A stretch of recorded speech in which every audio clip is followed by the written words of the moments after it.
Hi again. Welcome back to another Inanimate Insanity video. I'll just be giving my thoughts on episode 15 and 16, which were released fairly recently. Well, episode 15 was released in August, and episode 16 was released in September. I know that may feel like a long time ago for you eager Inanimate Insanity fans, but for me, a couple months feel like the blink of an eye.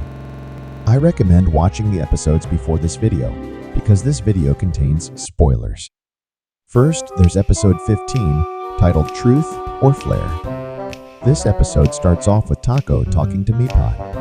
Meepad psychoanalyzes Taco, and Taco gets another nice little musical number.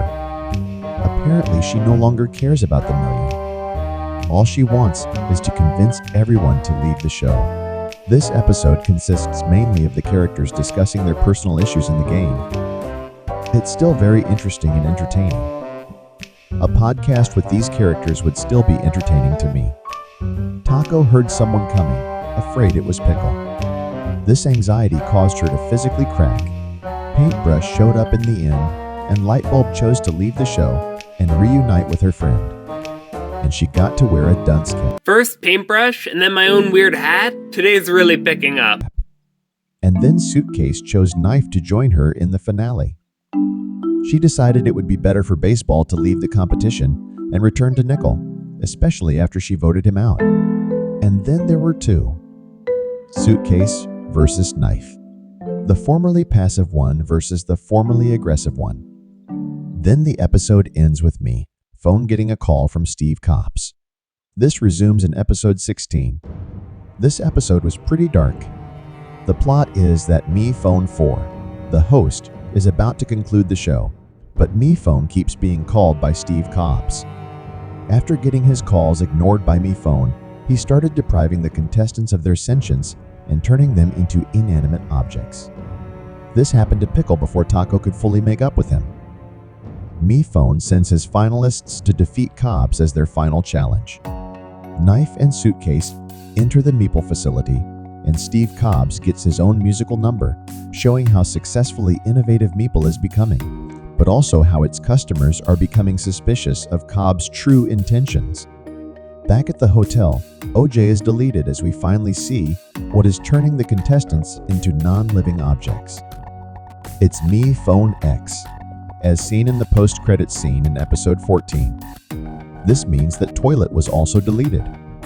Our finalists finally meet Me Phone, 3GS.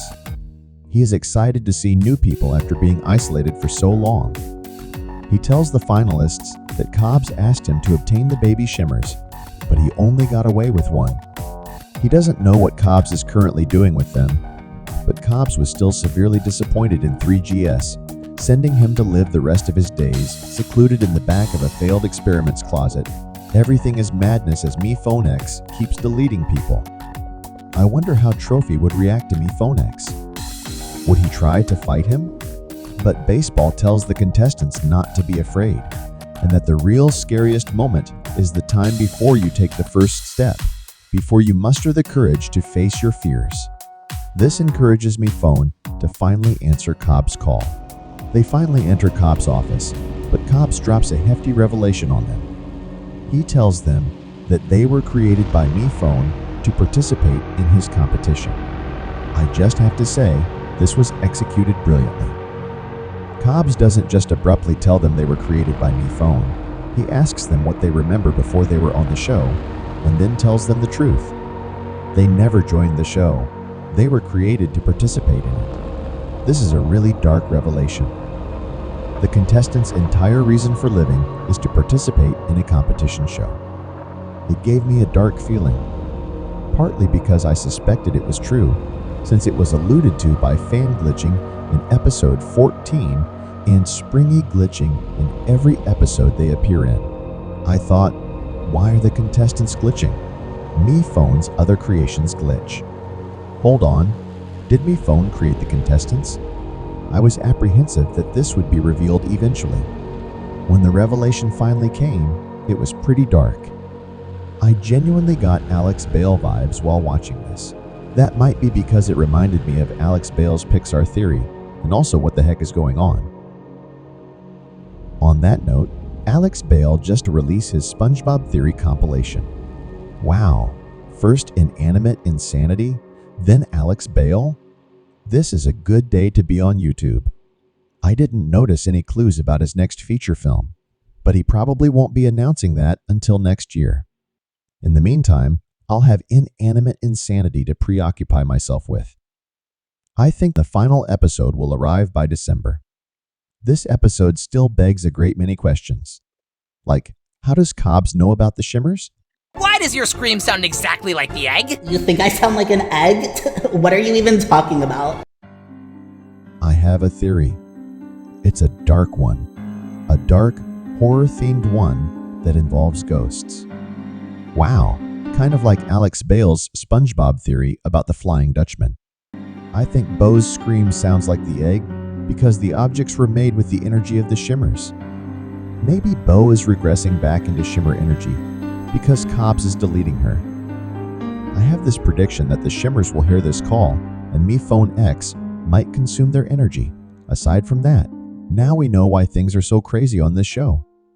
It's because Mephone created the show and everything on it. This explains how Microphone's gain just mysteriously appeared, or how Paintbrush bursts into flames, or how the world bursts into flames upon the consumption of oatmeal raisin cookies.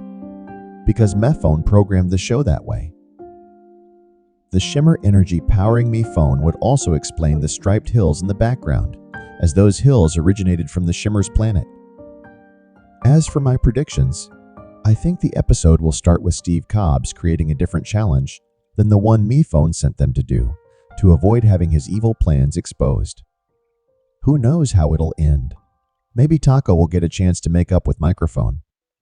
Or maybe she'll spit lemons or say sour cream one last time. Maybe we'll see Adam again.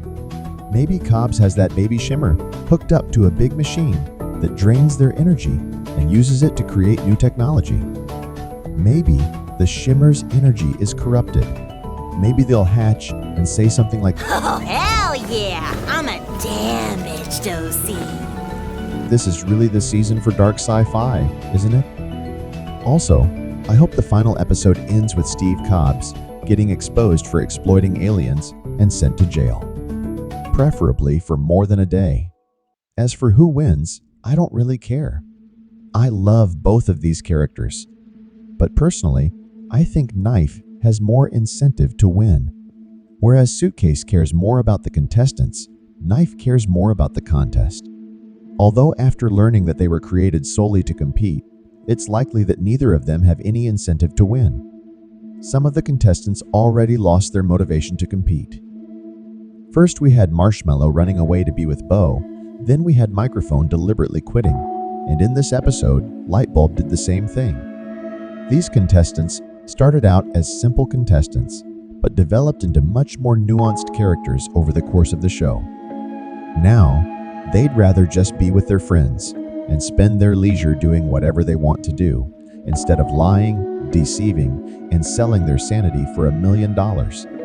And those are my thoughts on Inanimate Insanity 15 and 16. I await the next episode.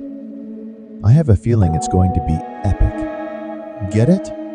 Because that's the name of the channel. They left us on a pretty big cliffhanger, but I can tell they're going to drop us in the freshwater with this next episode and not the elephant feces. The next episode will be a banger. I know, bad joke. See, I've just never been the quipping type.